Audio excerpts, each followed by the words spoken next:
lots were mostly empty except for a few cars passing by. That's when Officer Derek Thornton noticed a white delivery van turning onto Maple Street. Derek had been patrolling this area for almost 8 years now. He knew every corner, every house, and honestly every face that belonged here. And lately he'd been seeing too many faces he didn't recognize. Too many people who, in his mind, just didn't fit the neighborhood's character. The delivery van caught his attention immediately. It wasn't anything obvious at first, just a feeling in his gut. The van had a logo on the side for a local delivery company. Nothing unusual about that. But something about the way it was moving, slow and deliberate, made Derek suspicious. Or at least that's what he told himself. Without thinking twice, he flipped on his lights and pulled the van over. The van slowed down smoothly and came to a stop near the curb. Derek took his time getting out of his patrol car, adjusting his belt and checking his radio. He approached the driver's side window with his hand resting casually on his holster, a habit he'd developed over the years. The window rolled down, and a man in his early 30s looked out at him. He was wearing a neat polo shirt with the delivery company's logo stitched on the chest. His expression was calm, almost unnaturally so for someone who'd just been pulled over. "Good afternoon, officer," the man said politely. "Is there a problem?" Derek looked him over carefully. "License and registration," he said, skipping the pleasantries. "You know why I stopped you?" The driver shook his head slightly. "No, sir, I don't. Was I speeding?"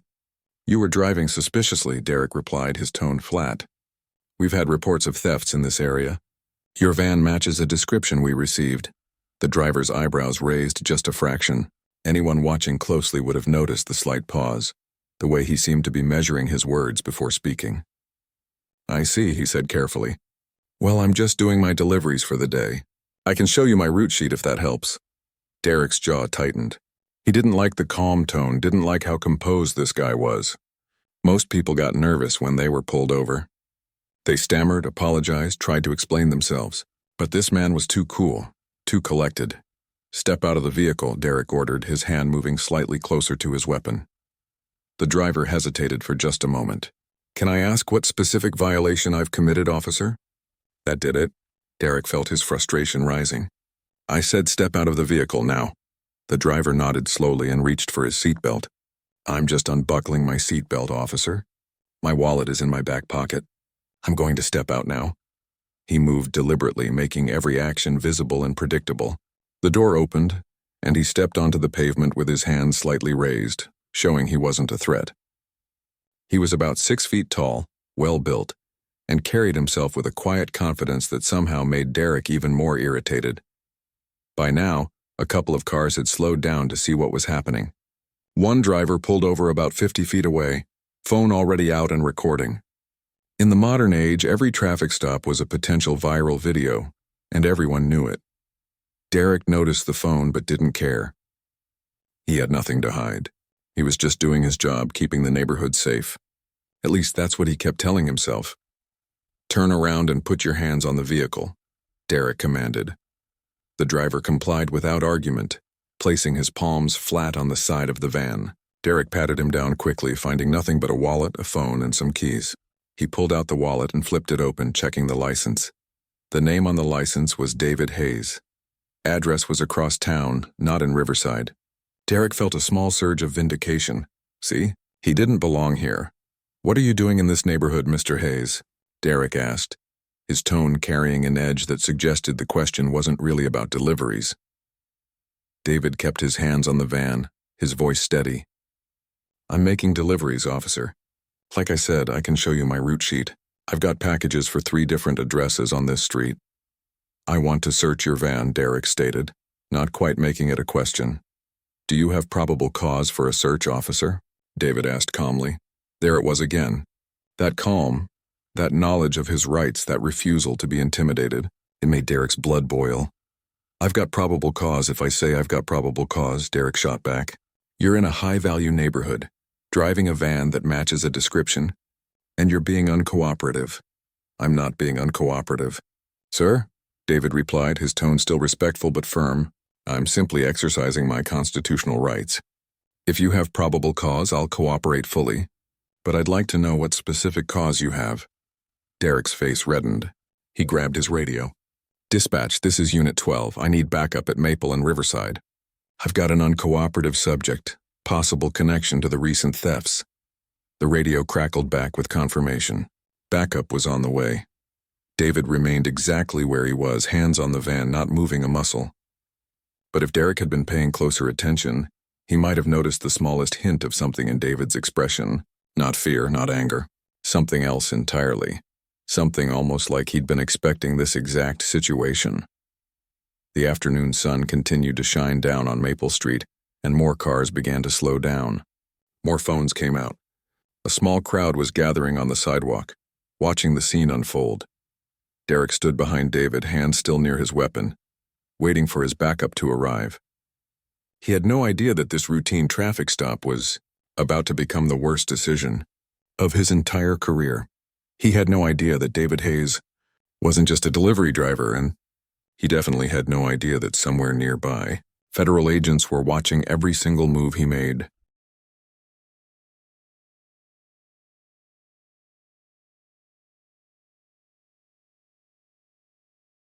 Derek paced behind him like a caged animal, his radio occasionally crackling with updates about the backup unit's location.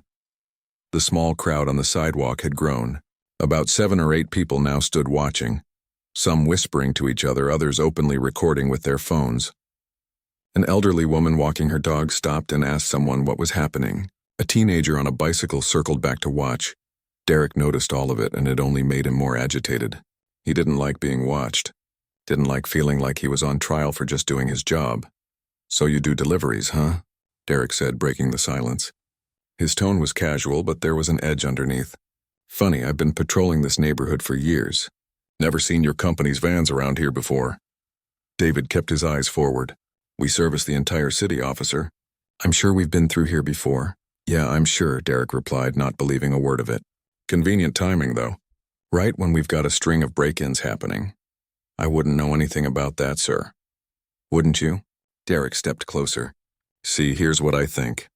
I think maybe you're casing houses. Pretending to deliver packages, but really you're checking out security systems, seeing who's home during the day." David's shoulders tensed slightly, the first sign of real emotion he'd shown. "Officer, that's a serious accusation. I'm just trying to do my job." "And I'm trying to do mine," Derek shot back. "Protecting this neighborhood from people who don't belong here." There it was. The words hung in the air like smoke. A few people in the crowd shifted uncomfortably. One man shook his head and muttered something under his breath.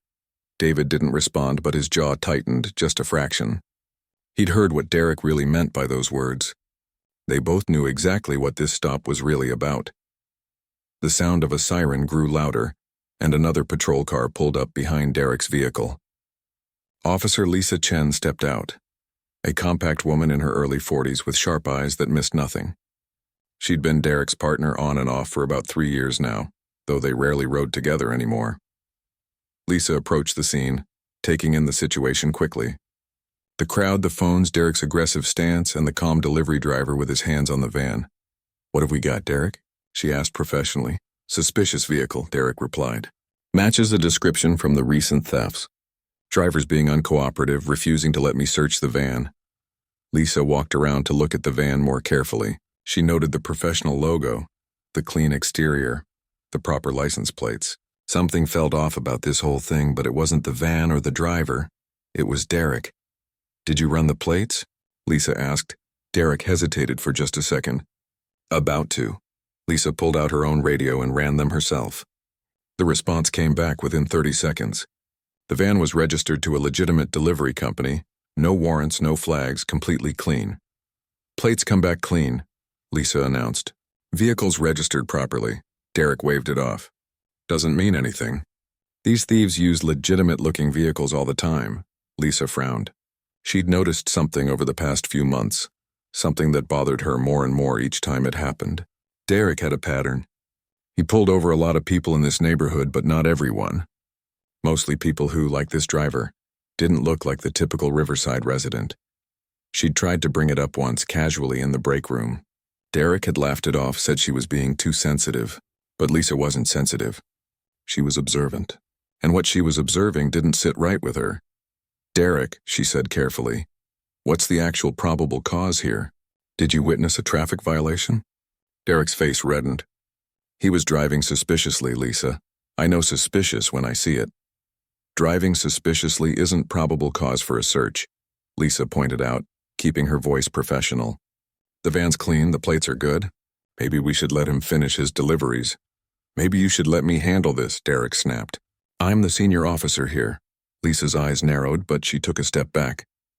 She couldn't override him without causing a scene, and causing a scene in front of this many witnesses would only make things worse. David remained silent through this exchange, but he was listening carefully to every word. Lisa noticed that too. Most people in his situation would be jumping at the chance to leave, agreeing with her, trying to talk their way out. But David just stood there, almost like he wanted this to continue. Derek turned back to David. Here's what's going to happen. You're going to consent to a search of this van, or I'm going to detain you for obstruction and get a warrant. On what grounds would you detain me, officer? David asked calmly. On the grounds that you're interfering with my investigation. I haven't interfered with anything. I've complied with every lawful order you've given. Derek's hand moved to his handcuffs. That's it. Turn around. You're under arrest for obstruction. Derek, wait, Lisa interjected, her voice more urgent now. Think about this. We've got multiple witnesses, cameras everywhere. What exactly are we arresting him for? He's being uncooperative and threatening, Derek insisted, though David hadn't moved or raised his voice once during the entire encounter. The crowd had grown larger now. Someone called out, "He didn't do anything." Another voice added, "This is ridiculous." Derek ignored them, reaching for David's arm. Hands behind your back. David complied, his movement slow and deliberate. Officer, I want to make it clear that I'm not resisting. I'm cooperating fully. I just want it on record that I believe this detention is unlawful. Yeah, well, you can tell that to the judge, Derek muttered, pulling out his handcuffs. That's when they heard it. The sound of another vehicle pulling up fast. But this wasn't a patrol car. It was a black SUV with tinted windows. Derek paused, handcuffs in hand, as the SUV came to a stop right next to the scene. Lisa's instincts kicked in immediately. Something about that vehicle screamed federal. 3 people stepped out, all dressed in professional business attire. 2 men and a woman, all wearing serious expressions. The woman in front reached into her jacket, and for a split second, Derek's hand moved toward his weapon. But what she pulled out wasn't a gun. It was a badge. A federal badge. FBI, she announced, her voice cutting through the tension like a knife. Special Agent Rebecca Thompson. Officer, step away from that man right now. Derek's world stopped spinning. His hand froze with the handcuffs still open. Lisa's eyes went wide, and David Hayes, still standing with his hands behind his back, finally allowed himself the smallest hint of a smile. The afternoon had just taken a turn that nobody, especially Derek Thornton, had seen coming.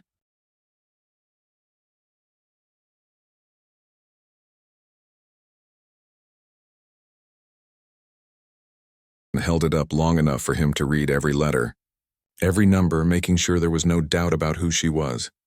I said step away from him. Officer, Rebecca repeated, her voice firm but professional. Derek finally moved, taking 2 stumbling steps backward. His face had gone from red to pale in a matter of seconds. Lisa Chen stood off to the side, her mind racing to understand what was happening. Rebecca walked past Derek without giving him another glance and approached David. Agent Hayes, are you all right? I'm fine, ma'am, David replied, lowering his hands from behind his back. He rolled his shoulders, releasing the tension from standing in that position for so long. Agent, Derek's voice came out as barely a whisper. You're... David turned around slowly, and the transformation was remarkable. Gone was the submissive delivery driver, the man trying to stay calm during an unfair stop. In his place stood a federal agent, his posture straightening, his eyes sharp and focused. Special Agent David Hayes, he said, pulling out his own badge from inside his shirt, where it had been hidden the entire time. FBI Civil Rights Division. The crowd on the sidewalk erupted in murmurs and gasps.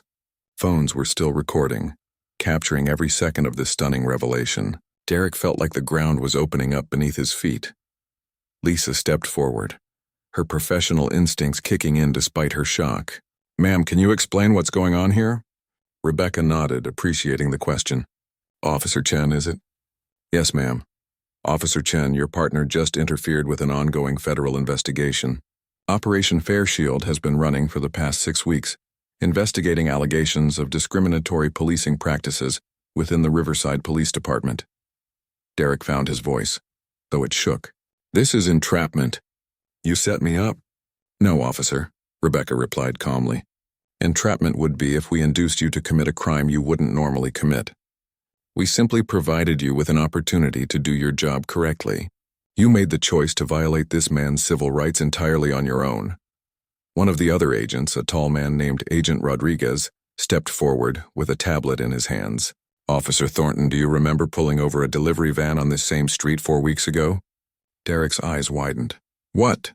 And 3 weeks before that? Rodriguez continued. You stopped the same van on Riverside Avenue just 2 blocks from here. David nodded. Both times I complied with your requests, showed you my delivery manifests, and you let me go. No arrest, no search, no real reason for the stop either time. We were waiting to see if there was a pattern. And today made 3, Rebecca added. 3 stops of the same vehicle, same driver, with no legitimate probable cause. But that's not all, is it, Officer Thornton? She gestured to Agent Rodriguez, who turned the tablet around to show Derek. On the screen was a map of Riverside, covered in dozens of colored dots. Each of these dots represents a traffic stop you've made in the past 3 months, Rebecca explained. We pulled the data from your department's records. Red dots are stops of minority drivers. Blue dots are stops of white drivers. The map was overwhelmingly red, especially in the Riverside neighborhood. The blue dots were scattered and infrequent. Lisa leaned in to look at the tablet and her stomach dropped. She'd suspected something, but seeing it laid out like this was damning. Derek had stopped minority drivers at a rate almost 7 times higher than white drivers in the same area. This is ridiculous, Derek protested, his voice rising with desperation. Those were all legitimate stops. I had reasons. Did you? Rebecca pulled out a folder from her briefcase. Let's go through a few, shall we? April 15th, you stopped a car for driving too slowly. The driver was a black woman on her way home from the grocery store. Doing exactly the speed limit, by the way. Derek opened his mouth, but Rebecca continued. May 3rd, you pulled over a Hispanic man because his car looked out of place in the neighborhood. It was a Honda Civic, one of the most common cars in America. He was visiting his mother, who's lived on Riverside for 20 years. May 20th, Rodriguez chimed in, reading from his notes. You stopped a van similar to this one. Different company, but the driver was Middle Eastern. You searched that van for 40 minutes and found nothing. I was doing my job, Derek shouted, losing his composure completely. This neighborhood has problems. There have been break-ins. There have been 3 break-ins in the past year, Rebecca corrected him. And in all 3 cases, the suspects were identified and arrested. None of them matched the description of anyone you've stopped. Lisa felt sick. She'd worked alongside Derek for years. They'd shared coffee in the break room, talked about their families, covered for each other when needed. And all this time he'd been doing this. Officer Chen, Rebecca said, turning to her. Our investigation shows that you've expressed concerns about Officer Thornton's behavior to other colleagues. Is that correct? Lisa hesitated, then nodded. I mentioned something to Sergeant Williams about 2 months ago. I noticed Derek seemed to pull over a lot of people in this neighborhood, and it seemed like maybe there was a pattern. And what did Sergeant Williams say? He told me to mind my own business.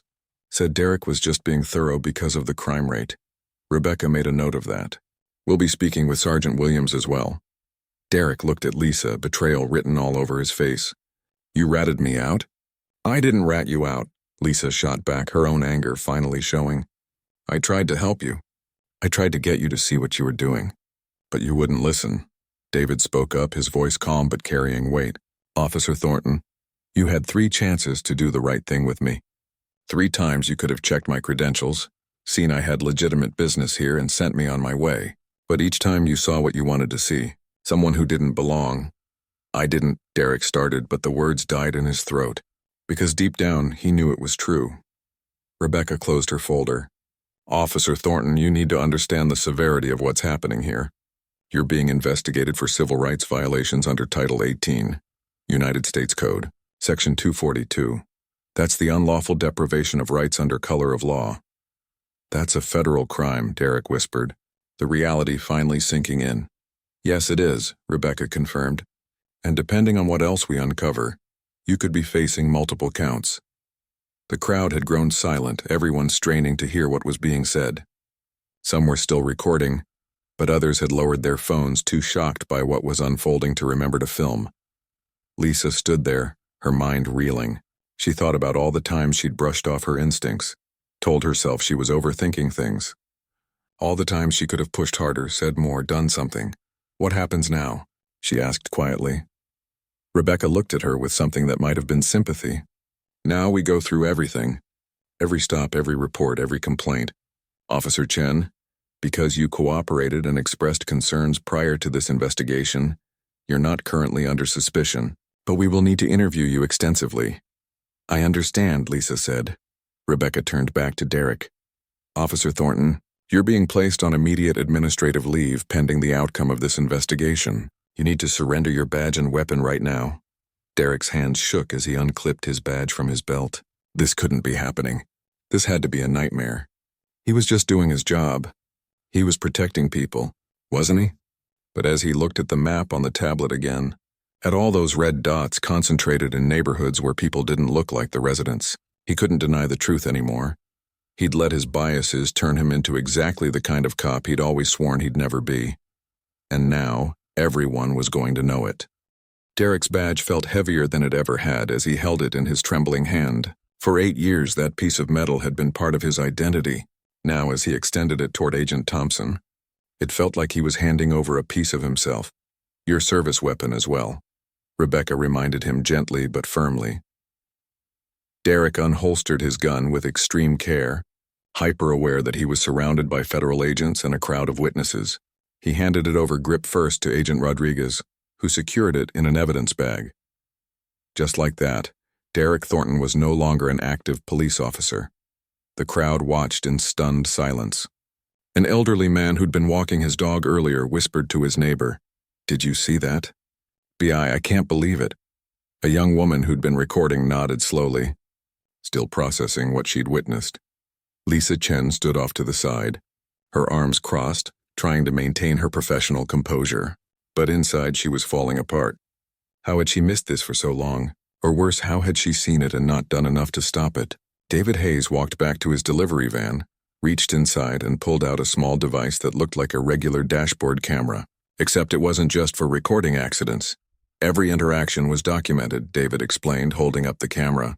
Audio, video, GPS coordinates, timestamps. We have everything from all 3 stops. Derek felt his knees go weak. Everything. Every word he'd said. Every assumption he'd made. All of it recorded. Rebecca pulled out her phone and made a quick call. "Chief Warren? This is Special Agent Thompson." "Yes, sir. We've just concluded the operation. I'm going to need you to come to the corner of Maple and Riverside immediately." "No, sir, not over the phone. In person." She paused, listening. "I understand, but this can't wait." "Thank you." She hung up and turned to the small group. "The police chief is on his way. Officer Chen, you're free to wait here or return to the station, but don't discuss this with anyone until you've been formally interviewed." "I'll wait," Lisa said firmly. She needed to see this through, to understand how deep this went. While they waited, more patrol cars arrived, lights flashing. Other officers had heard the radio chatter about FBI involvement and came to see what was happening. Among them was Sergeant Williams, the same supervisor Lisa had tried to talk to about Derek's behavior months ago. Williams was a stocky man in his 50s, with a permanent scowl and a voice like gravel. He climbed out of his car and surveyed the scene with obvious confusion. "What in God's name is going on here?" he demanded. Rebecca stepped forward. "Sergeant Williams? I'm Special Agent Thompson, FBI. We need to have a conversation." Williams looked from Rebecca to Derek to the federal agents and then to David, who was now leaning casually against his van, looking nothing like the nervous delivery driver from 20 minutes ago. "Somebody better start explaining." Williams growled. "We've been running an undercover operation investigating civil rights violations in your department," Rebecca stated plainly. "Officer Thornton just walked right into it." Williams' face went through several shades of red. "You've been investigating my officers without telling me?" "We don't typically announce our investigations to the departments we're investigating, Sergeant," Rebecca replied coolly. "Especially when we have reason to believe supervisors may be aware of or complicit in the misconduct." "Complicit?" Williams sputtered. "I run a clean unit." Agent Rodriguez stepped forward with his tablet again. Do you remember Officer Chen coming to you approximately 8 weeks ago with concerns about Officer Thornton's traffic stop patterns? Williams froze. His eyes darted to Lisa, who met his gaze steadily. That was just... She was overthinking things, Williams stammered. She was raising legitimate concerns about potential civil rights violations, Rebecca corrected. And you shut her down. Told her to mind her own business, according to her statement. It wasn't like that, Williams protested weakly. We have the conversation recorded, Rodriguez added. Officer Chen was wearing a wire at the time. For her own protection after she contacted us. Lisa had contacted them. Derek's head snapped toward her, his expression a mixture of betrayal and understanding. She'd been working with the FBI for months. You were in on this? Derek asked, his voice hoarse. Lisa shook her head. No. I only reached out to them after Williams dismissed my concerns. I didn't know about Agent Hayes or the operation. They just asked me to document conversations and keep doing my job normally. Derek slumped against the patrol car behind him. His entire world was collapsing, and he couldn't even be angry at Lisa because deep down he knew she'd done the right thing. A black sedan pulled up, and Police Chief Thomas Warren stepped out. He was a tall man in his early 60s with silver hair and a reputation for running a tight ship. The expression on his face suggested he already knew this wasn't going to be a good conversation. Agent Thompson, he greeted her formally. I think we need to talk. Yes, sir, we do, Rebecca agreed. Is there somewhere more private? Warren nodded toward his car. We can talk there. But first I need to know what's happened. Rebecca gave him the briefest version. The 6-week operation. The 3 stops of Agent Hayes. The pattern of discriminatory behavior. And the evidence they'd collected. Warren's face grew darker with each sentence. When Rebecca finished, he looked at Derek with something between disappointment and disgust. Thornton? Warren said quietly. Tell me this isn't true. Derek opened his mouth, but no words came out. What could he say? The evidence was there. The pattern was undeniable. I thought I was protecting the neighborhood, Derek finally managed to whisper. By violating people's rights? Warren's voice rose. By targeting them based on how they look? There were break-ins. Crime was up. Crime is not up, Warren shot back. I review those statistics every month. Riverside has one of the lowest crime rates in the city. You created a problem where there wasn't one because you decided who belonged in that neighborhood and who didn't. The crowd had swelled to nearly 30 people now. Some residents had come out of their houses to see what all the commotion was about. They watched their police chief, usually so composed and professional, losing his temper with one of his own officers. A woman in the crowd called out, Chief Warren, are you going to do something about this? Warren turned to face the crowd. He took a deep breath, composing himself, then spoke loudly enough for everyone to hear. Yes, ma'am. I absolutely am. I promise you, this department will cooperate fully with the FBI investigation. If officers under my command have violated anyone's civil rights, they will be held accountable. You have my word. Some people in the crowd nodded approvingly. Others looked skeptical, like they'd heard promises before that went nowhere. Rebecca watched the chief carefully. She'd seen a lot of police chiefs in her career, and they usually fell into 2 categories. Those who genuinely wanted to fix problems, and those who just wanted to protect their department's image. Warren seemed like he might be the former, but time would tell. Chief Warren, Rebecca said, we need to discuss the scope of this investigation, because Officer Thornton isn't the only one we've been watching. Warren's shoulders sagged. How many? We've identified concerning patterns in at least 3 officers' behavior. Thornton's is the most egregious, but he's not alone. Williams, who'd been standing quietly, suddenly looked like he wanted to disappear. Derek wondered who else was involved.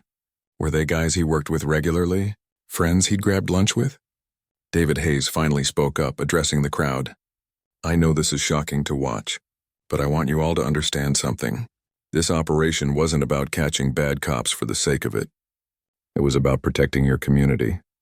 Every person, regardless of what they look like, deserves to feel safe in their own neighborhood. Safe from crime, yes, but also safe from being unfairly targeted by the people who are supposed to protect them. An older black man in the crowd nodded vigorously. Thank you, he called out. Thank you for doing this. A young Hispanic woman raised her hand tentatively. Agent Hayes? I've been stopped by Officer Thornton before. 3 times in 2 months. I live here. My family has lived here for 15 years. He always said I was driving suspicious, but I was just going to work. Rebecca immediately pulled out a notebook. Ma'am, I'm going to need to get your information. Your experience is exactly the kind of testimony we need. Several other hands went up in the crowd. He stopped me too. And me.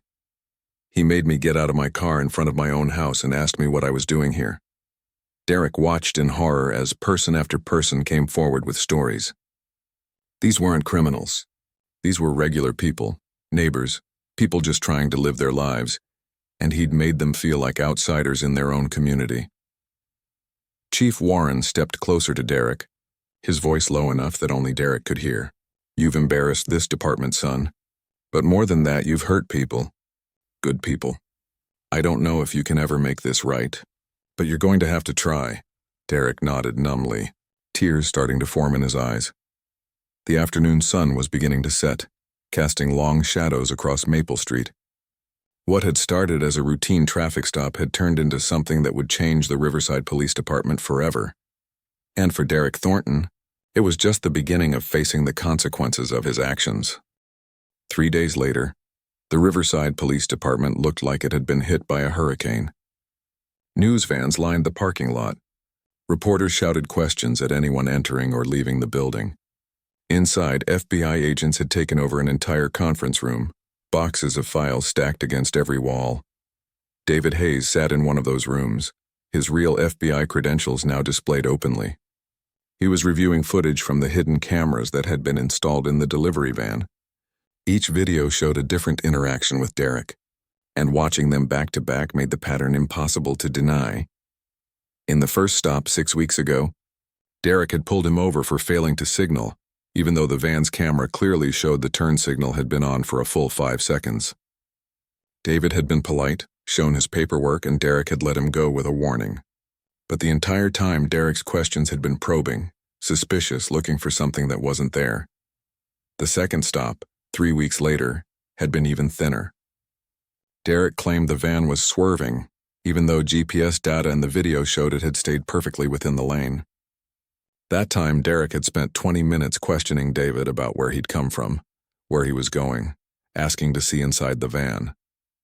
Again, David had complied, and eventually Derek had let him go.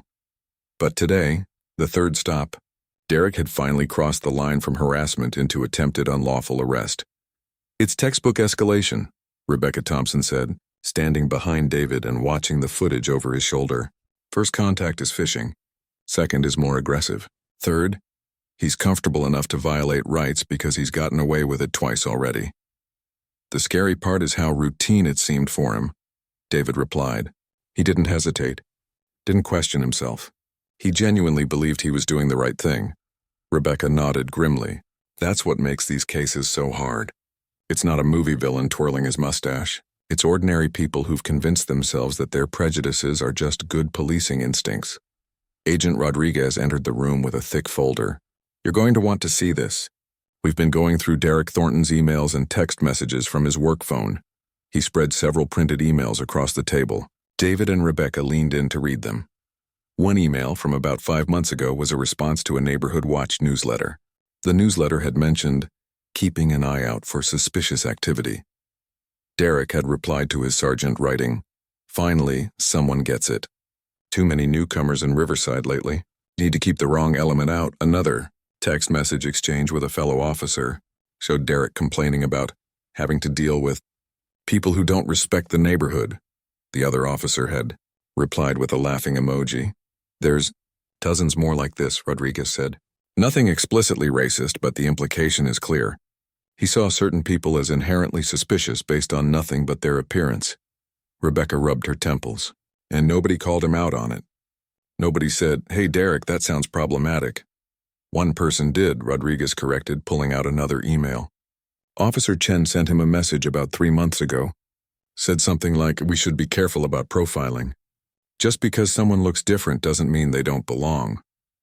Derek's response was one word: whatever. David shook his head. Lisa tried. She really tried to wake him up. And when she went to her sergeant, he shut her down, Rebecca added. Which brings us to Sergeant Williams. Rodriguez nodded and pulled out another file. Williams has been with the department for 28 years. Old school. We haven't found evidence that he was actively discriminating himself, but he definitely enabled it.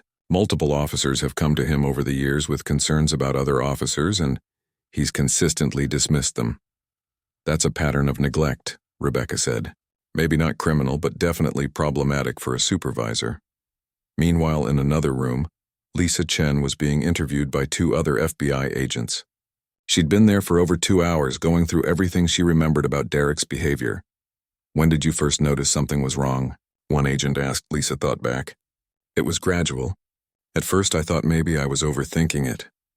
Derek would make comments sometimes, little things. Like we'd drive through Riverside and he'd see someone and say, "They look lost." Or he'd talk about how the neighborhood isn't what it used to be. Did you interpret those comments as racially motivated at the time? Lisa hesitated. I didn't want to believe that about my partner. I told myself he was just being protective of the area. But then I started noticing who he stopped and who he didn't. We'd pass a white guy in an expensive car going 10 over the limit. Derek wouldn't even glance at him. But a Hispanic family in a minivan doing exactly the speed limit? Derek would find a reason to pull them over. Why didn't you report it sooner? That question hit Lisa hard. She'd been asking herself the same thing for days. I was scared. Scared of being wrong. Scared of ruining someone's career over a hunch. Scared of being labeled a troublemaker in the department. She paused. And honestly, I was scared of what it would mean if I was right. If Derek was really doing this and nobody else had noticed or cared, what did that say about our whole department? The agent nodded sympathetically. But you did eventually report it. After Williams brushed me off, I knew I couldn't ignore it anymore. I looked up the FBI Civil Rights Division and made an anonymous call. They took me seriously right away, asked me to keep track of incidents, to record conversations when possible. I felt like a spy in my own department, but at least someone was finally listening. Back in the main conference room, Chief Warren sat across from Rebecca Thompson. Looking like he'd aged 10 years in 3 days. How bad is it? He asked quietly. Rebecca didn't sugarcoat it. We've identified 17 stops by Derek Thornton in the past 3 months alone that appear to have been motivated by discriminatory intent rather than legitimate law enforcement reasons. We're also looking at 2 other officers, Michael Bennett and Kevin Zhao, who show similar patterns, though not as extreme. Warren closed his eyes. Bennett and Zhao, I've known those guys for years. I'm sure you have, Rebecca said. But knowing someone doesn't mean you know everything about how they do their job, or what biases they might have. What happens now? Derek Thornton is facing potential federal charges for civil rights violations. Depending on how the investigation concludes, Bennett and Zhao might face charges as well, or at minimum significant disciplinary action. Sergeant Williams will likely be demoted or transferred for failure to supervise. And your department as a whole? Rebecca paused. Chief, we're going to recommend that the Department of Justice open a pattern and practice investigation. Warren's face went pale. A pattern and practice investigation meant the federal government would examine the entire department's policies and procedures, looking for systemic problems. It could result in a consent decree, federal oversight, mandatory reforms. It was every police chief's nightmare. I've tried to run a good department, Warren said, his voice barely above a whisper. I believe you, Rebecca replied, and she meant it. But trying isn't enough. You've got officers who've been violating people's rights, and a culture that didn't catch it or stop it. That's a systemic failure, Chief. Warren nodded slowly. What do you need from me? Full cooperation, transparency, access to all records, all personnel files, all training materials. And Chief, you need to get ahead of this. Don't wait for us to force changes. Start making them yourself. Across town, news of the FBI sting had spread like wildfire. Coffee shops, grocery stores, living rooms, everyone was talking about it. The video from the traffic stop had been shared thousands of times on social media. News stations were running constant coverage. A local civil rights attorney named Patricia Monroe was fielding calls from residents who'd had similar experiences with the Riverside. PD, her phone hadn't stopped ringing for 2 days. Yes, ma'am. If Officer Thornton stopped you without cause, you may have grounds for a lawsuit, she said into her phone, scribbling notes on a legal pad. No, you don't need to have been arrested. Unlawful detention is enough. Can you come into my office tomorrow? Perfect. Thank you. She hung up and looked at her assistant. That's 15 potential clients just today. How many emails do we have? 47, her assistant replied. And counting. Patricia shook her head in disbelief. This is bigger than I thought. This isn't just one bad officer. This is going to change everything. Back at the FBI's makeshift command center, David Hayes was preparing to write his official report on the operation. He thought about all the people who'd come forward with their stories. The woman who'd been stopped 3 times on her way to work. The elderly man who'd been questioned while walking his dog in his own neighborhood. The teenager who'd been accused of trespassing while sitting on his own front porch. You okay? Rebecca asked, noticing the faraway look in his eyes. David nodded. Yeah, just thinking about my brother. Rebecca knew the story. David's younger brother, Anthony, had been pulled over by a cop 5 years ago for looking suspicious in an upscale neighborhood. He'd been visiting a friend. The stop had escalated, and Anthony had ended up face down on the pavement, handcuffed, humiliated in front of his friend's family. The press conference was scheduled for 2 p.m., but reporters started gathering outside City Hall at noon. News trucks from every major network filled the parking lot, satellite dishes pointing toward the sky. This wasn't just a local story anymore. National media had picked it up. CNN, MSNBC, Fox News. Everyone wanted a piece of this. Inside, Chief Thomas Warren sat in his office, staring at the speech his public relations team had written for him.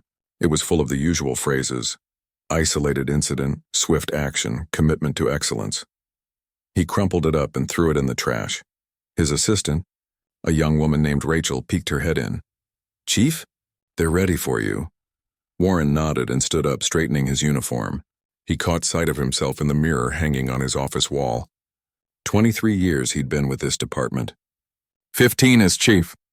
He'd always believed he ran a good ship, that his officers were professionals who served their community with honor. Now he knew better. And the whole world was about to know it too. The press room was packed. Cameras lined the back wall. Reporters filled every seat, notebooks ready, recorders held high. Warren walked to the podium, the FBI's Special Agent Thompson standing off to his side. He'd insisted she be there. This wasn't something he could handle alone. Good afternoon, Warren began, his voice steady despite the knot in his stomach. I'm going to make a brief statement, and then Special Agent Thompson and I will take questions.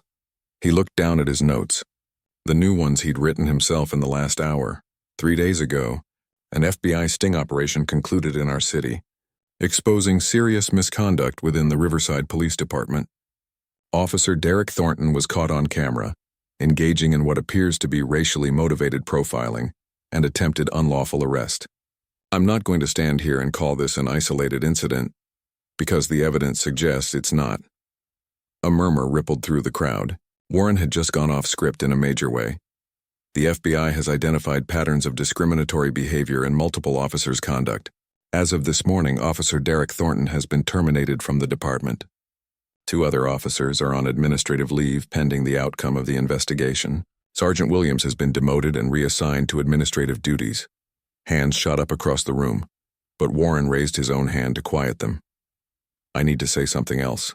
To every person in this city who has been unfairly stopped, questioned, detained, or made to feel like a criminal in their own neighborhood, I am deeply sorry. We failed you. I failed you. The badge is supposed to represent protection and service for everyone, not just some people, and we lost sight of that. A reporter from the local paper called out without waiting to be acknowledged. Chief Warren, did you know this was happening? Warren took a breath. I did not know the specific details of Officer Thornton's conduct, but I should have known. The signs were there. Officers raised concerns that were dismissed. Patterns in stop data that should have been investigated weren't. That's a failure of leadership, and I take responsibility for it. Rebecca Thompson stepped forward. If I may add something, Chief, the FBI's investigation revealed that this isn't unique to Riverside. We're seeing similar patterns in police departments across the country. What makes this case significant is not just that it happened, but how the department responds now. A CNN reporter stood up. Agent Thompson, what kind of charges is Officer Thornton facing? We're pursuing federal civil rights violations under Title 18, Section 242, Rebecca replied. Deprivation of rights under color of law. If convicted, he could face up to 10 years in prison. Another reporter jumped in. What about the other two officers?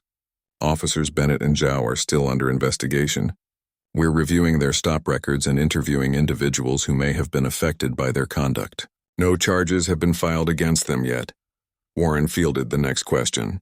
Chief, there are reports that you're going to resign. Is that true? Warren had been dreading that question. His wife had asked him the same thing last night. His kids had called, worried about the family's reputation. Other chiefs in similar situations had stepped down, hoping to let the department move forward with a clean slate. I've considered it, Warren admitted. But I've decided to stay, not because I'm trying to protect my career, but because I'm the one who needs to fix this. Running away doesn't help the community. What helps is staying and doing the hard work of reform. A reporter from a national paper stood up. What reforms are we talking about? Warren pulled out a folder. Starting immediately, we're implementing several changes. Every officer will be required to wear body cameras at all times while on duty. No exceptions.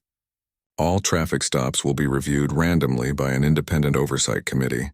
We're bringing in outside consultants to provide comprehensive bias training for every member of the department, and we're establishing a citizen review board with real authority to investigate complaints. Who's going to be on this review board? Someone asked. Community members, Warren said. Selected by civic leaders, not by the department. They'll have access to all stop data, all complaints, everything. Full transparency. A reporter in the front row raised her hand. Chief, critics say these measures don't go far enough. That what's needed is a complete overhaul of how policing is done in Riverside. Warren nodded. They might be right. I'm open to hearing those ideas. In fact, I'm scheduling a series of town halls starting next week, where community members can voice their concerns and suggestions directly, not just complaints, but real input on how they want to be policed. Rebecca added, the Department of Justice is also likely to open a pattern and practice investigation, which could result in a consent decree requiring even more extensive reforms. The questions continued for another 40 minutes. Where had Derek Thornton been trained? What were the demographics of the police force? Had there been complaints before that were ignored? Warren answered each one as honestly as he could, even when the honest answer made him and his department look bad. When it finally ended, Warren felt exhausted. Rachel escorted him back to his office, where his deputy chief, Angela Rodriguez, was waiting. That was either the bravest or stupidest thing I've ever seen, Angela said. Maybe both, Warren replied, collapsing into his chair. Angela had been with the department for 19 years, working her way up from patrol officer to deputy chief. She was a Latina woman who'd faced her own share of discrimination over the years, both from the public and from within the department. Tom, she said, using his first name instead of his title, I need to tell you something. I tried to raise concerns about Derek about a year ago. Remember when we reviewed the quarterly stop data? Warren's eyes widened. You noticed the pattern. I noticed that minority drivers were being stopped at higher rates in certain districts. I brought it to you and you said it was probably just because of where the crime was happening. Warren felt sick. I remember. I dismissed it. You weren't malicious about it, Angela said. You genuinely didn't see the problem. But that's part of the problem. Those of us who live with this stuff every day, we see it. But it's invisible to people who've never experienced it. I should have listened to you, Warren said quietly. Yeah, you should have. But what matters now is what you do going forward. Across town, Derek Thornton sat in his living room staring at his phone. It had been ringing constantly for 3 days. News outlets wanted interviews. His union rep kept calling about legal strategy. Friends from the force were texting, some offering support, others distancing themselves. His wife, Jennifer, sat beside him, her eyes red from crying. Derek, you need to turn off your phone. I can't, he muttered. What if it's important? What could possibly be important right now? Derek didn't have an answer. The truth was he couldn't stop looking at his phone because if he did, he'd have to face reality. He'd have to think about what he'd done, about all those people he'd stopped and questioned and made feel like criminals. Jennifer had asked him point blank last night. Did you do it? Did you really target people because of their race? He'd wanted to say no, wanted to convince her and himself that it was all a misunderstanding. But when he opened his mouth, the words wouldn't come, because deep down he knew the truth. "I thought I was protecting people," he'd finally said. "From what, Derek? From their neighbors? From people who live there and pay taxes there and have every right to be there?" He hadn't had an answer to that either. Now, sitting in the wreckage of his career, Derek started scrolling through social media. That was a mistake. The videos from the traffic stop had been viewed millions of times. The comments were brutal. "This is why people don't trust cops. Hope he goes to prison. How many other Derek Thorntons are out there?" But there were other comments too. Ones that made him feel even worse. "This happened to me. Different cop, different city, same story. My dad got pulled over in our own neighborhood 6 times last year. He's lived there for 20 years. I teach my kids to be terrified of police, and it breaks my heart." Derek put down his phone and covered his face with his hands. He'd joined the force to help people, to make a difference, to be one of the good guys. When had he become the villain? Back at City Hall, Warren was meeting with the leaders of the local NAACP chapter. The community center on Riverside Avenue had never been this packed. Every seat was taken, people lined the walls, and dozens more stood outside listening through the open windows. Pastor James Wilson stood at the front trying to bring the room to order.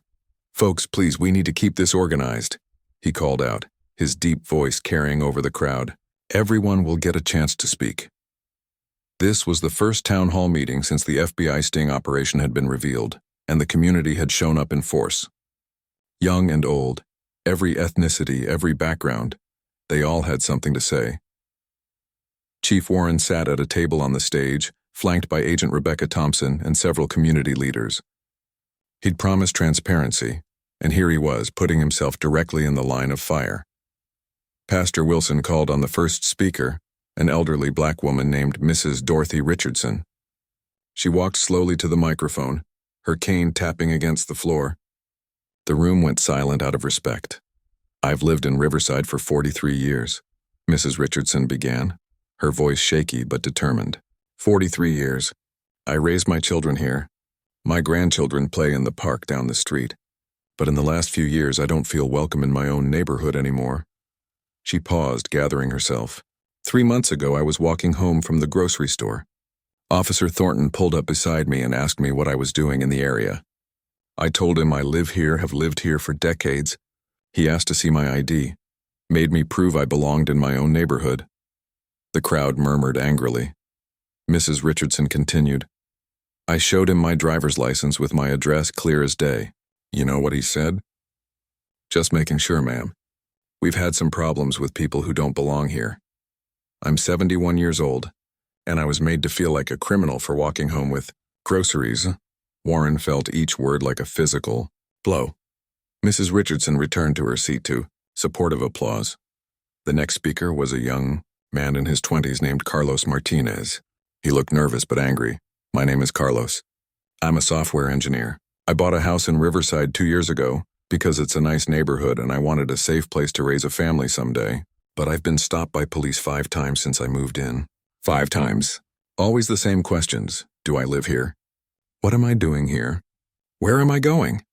Carlos pulled out his phone. I started documenting every stop. I've got dates, times, officers' names. Officer Thornton stopped me twice. Officer Bennett stopped me once. Each time they ran my license, asked about my car, looked at me like I'd stolen something. My car isn't even expensive. It's a used Honda.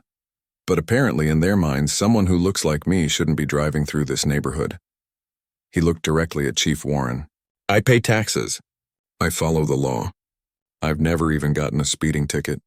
But I can't go to the mailbox without wondering if today's the day I get stopped again. That's no way to live." The testimonies continued, one after another, each one more heartbreaking than the last.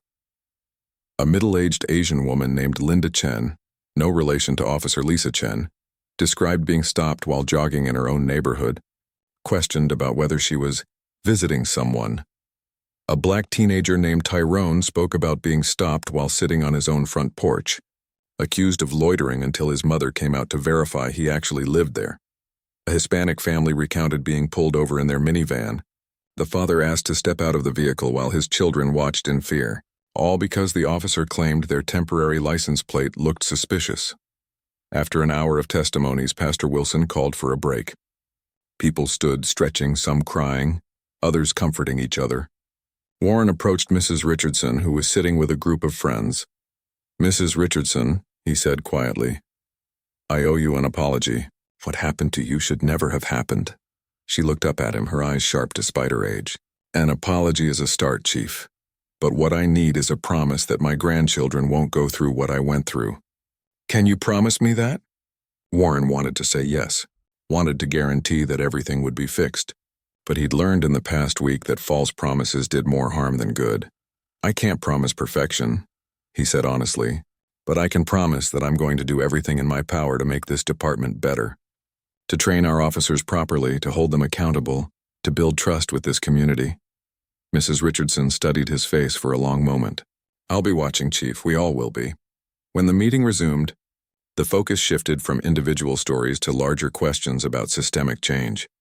A young activist named Tamara Johnson took the microphone. "Chief Warren, you've talked about body cameras and oversight boards. That's good. But what about the culture within the department? How do you plan to address the fact that other officers knew what Derek Thornton was doing and said nothing?" Warren leaned forward to his microphone. "You're absolutely right to ask that question. The blue wall of silence is real and it's toxic. We're implementing a new policy where officers have a duty to intervene if they witness misconduct. They're also required to report it. And there will be consequences for those who don't. But will those consequences actually happen?" Tamara challenged. "Or will it be like every other time, where officers protect each other and nothing changes?" "That's why we're establishing the Citizen Review Board," Rebecca Thompson interjected. "They'll have the authority to investigate complaints independently, without police interference.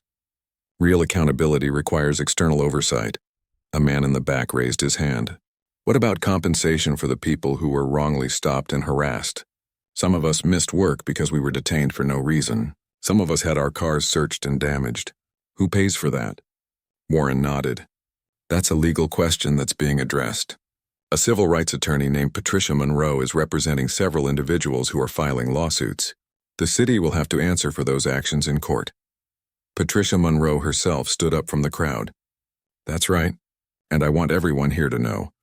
If you've been unlawfully stopped, searched, or detained by the Riverside PD, you have legal rights. My office is offering free consultations." She distributed her business cards, and suddenly there was a line of people waiting to speak with her. An older white man stood up, and the room tensed. Given the topic, some expected him to defend the police. But what he said surprised everyone. "My name is Robert Sullivan. I've lived in Riverside for 30 years. I'm retired military, and I've always supported law enforcement. But I need to say something that's been bothering me." He took a breath. "I've never been stopped by police in this neighborhood. Not once in 30 years. I've driven with a broken taillight for weeks before fixing it. No one stopped me. I've rolled through stop signs, forgotten to signal, all the minor stuff people do. Never pulled over. Why? Because I'm white and I look like I belong here." His voice grew stronger. "That's privilege. And it's wrong. My neighbors deserve the same treatment I get. The same benefit of the doubt.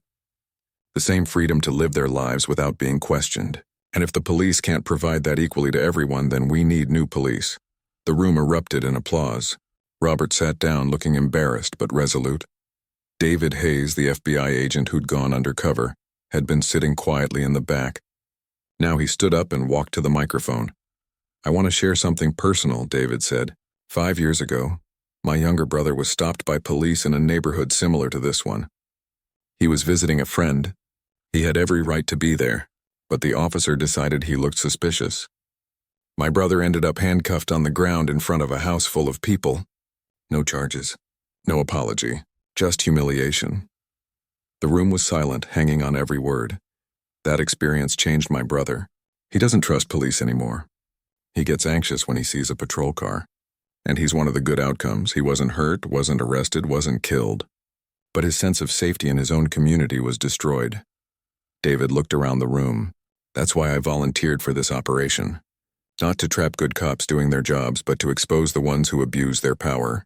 Every person in this room deserves to feel safe. Safe from crime, yes, but also safe from those who are supposed to protect you." The applause was thunderous. As the meeting continued, people began sharing not just complaints, but also suggestions. A retired teacher proposed implementing community policing. programs where officers spent time building relationships in neighborhoods rather than just driving through a local business owner suggested creating a mentor program pairing police officers with young people, breaking down barriers and building understanding. A social worker recommended that police departments hire more mental health professionals to respond to certain calls, reducing the likelihood of dangerous confrontations. Chief Warren took notes on everything, his legal pad filling with ideas. As the meeting finally wound down after nearly 4 hours, Pastor Wilson stood to close things out. "We've heard a lot of pain tonight," he said. "A lot of anger. But I've also heard hope. Hope that things can change. Hope that we can build something better together. But let me be clear, hope without action is just wishful thinking.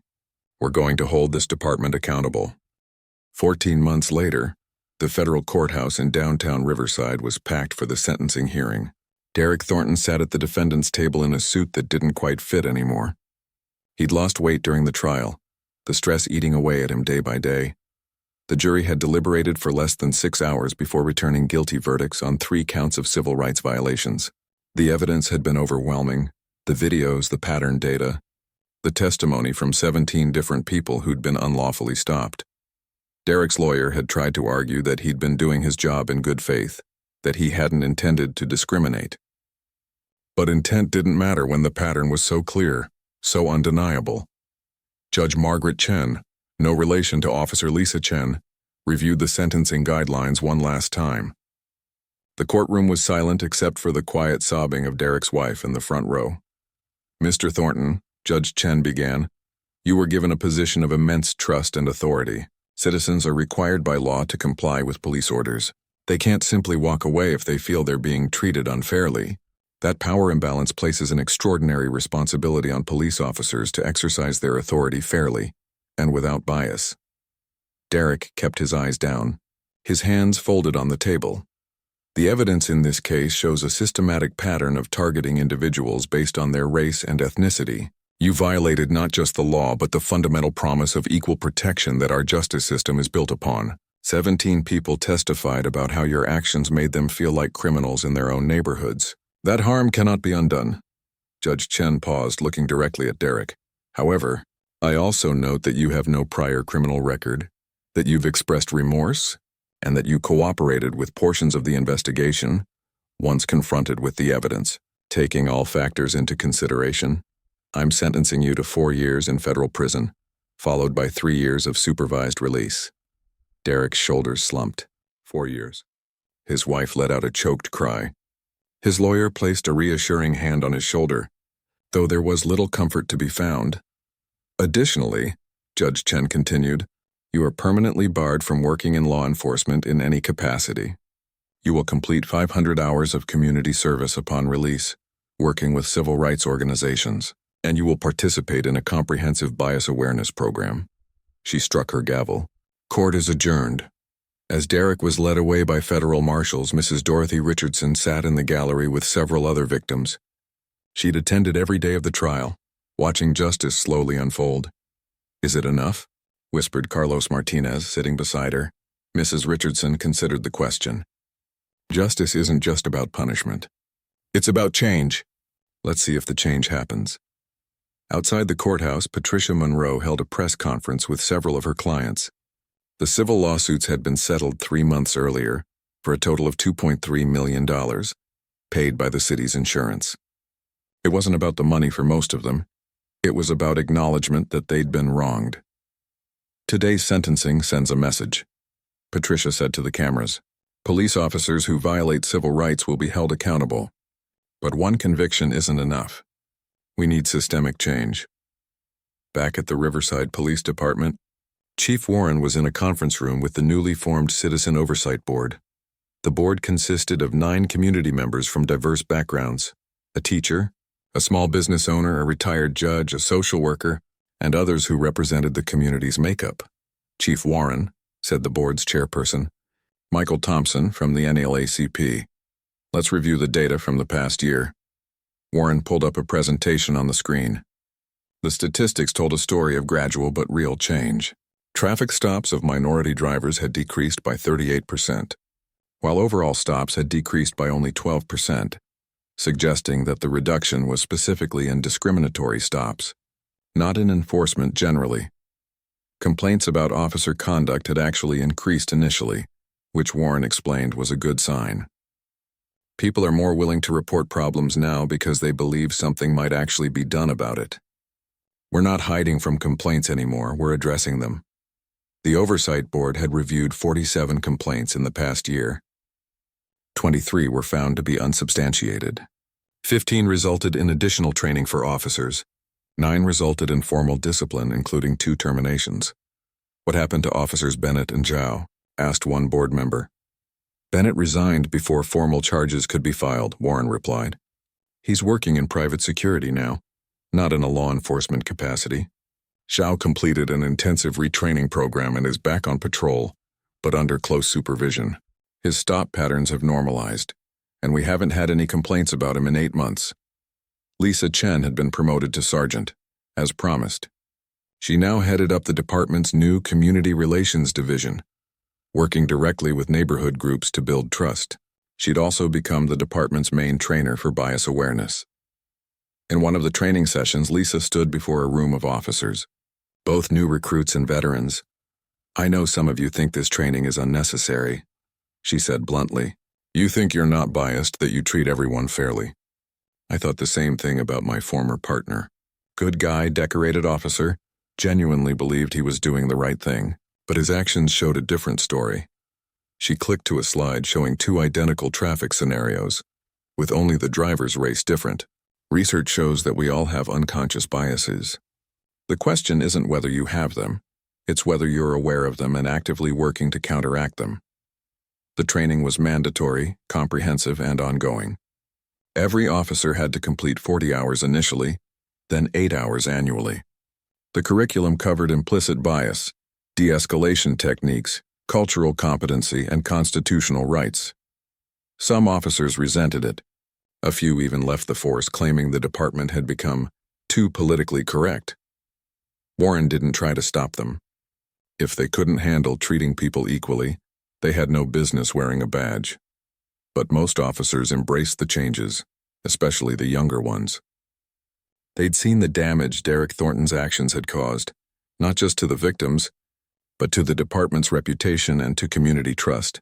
Officer Jake Morrison, a 5-year veteran, spoke up during a training session. "I'll be honest, when this all started, I was defensive.